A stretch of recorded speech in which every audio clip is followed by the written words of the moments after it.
In this video we'll be having a quick look at how to install the service kit, in this case on an MS 180. A couple of air filter options, one for the older model, one for a newer model. This one is the newer model, so that's the one we'll use.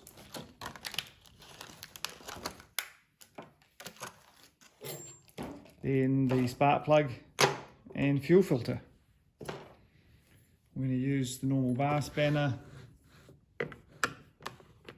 hold the choke down, lift the cover off.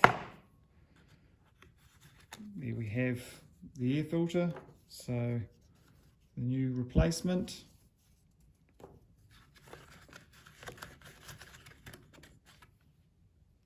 The spark plug.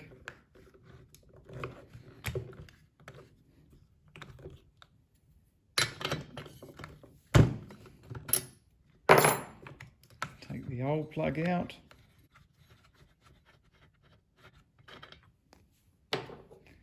Fit the new plug in.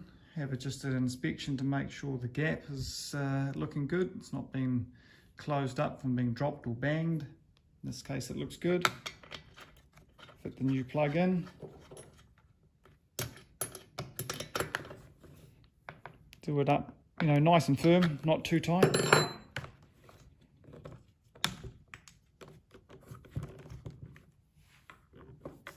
So that's the air filter, spark plug done.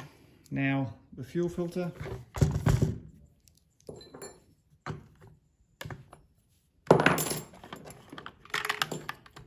And you'll need to use a hook of some description.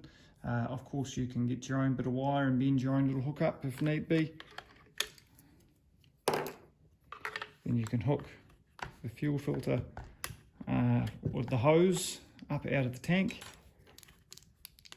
Pop the fuel filter off. Put the new fuel filter on.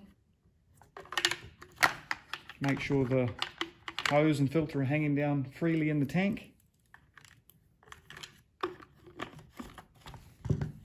Cap on. And that's pretty much all the components done. Of course we want to make sure everything's clean, so if need be, get in there with the likes of a bristle brush, a nice rag to wipe things down, or if you're lucky enough to have compressed air, that can be helpful. Just be careful that you don't get carried away relying onto things you shouldn't. Drop the cover back into place, lock it in, and there we have it, a serviced chainsaw.